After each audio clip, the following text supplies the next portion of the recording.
কয়েক ঘন্টার মধ্যেই তৃণমূলের বৈঠকে সিদ্ধান্তে স্থগিতাদেশ।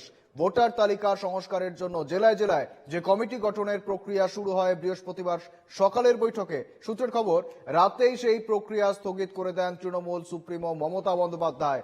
জেলায় জেলায় ভুয়ো ভোটার কারা খুঁজবেন তা ঠিক করবেন মমতা বন্দ্যোপাধ্যায়।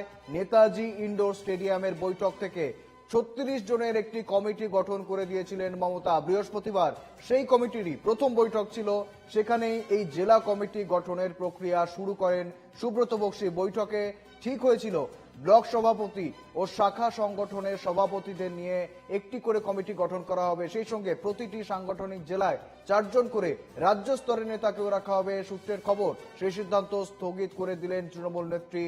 তৃণমূল সূত্রের খবর, সাংসদ ও বিধায়করা অধিবেশনে অংশ নেবেন, তাই তারা এই দায়িত্ব নিতে পারবেন না। অন্যদিকে যেসব সাংগঠনিক নেতারা দায়িত্ব পেয়েছেন তারা দায়িত্ব পালন করবেন বলে সূত্রের খবর।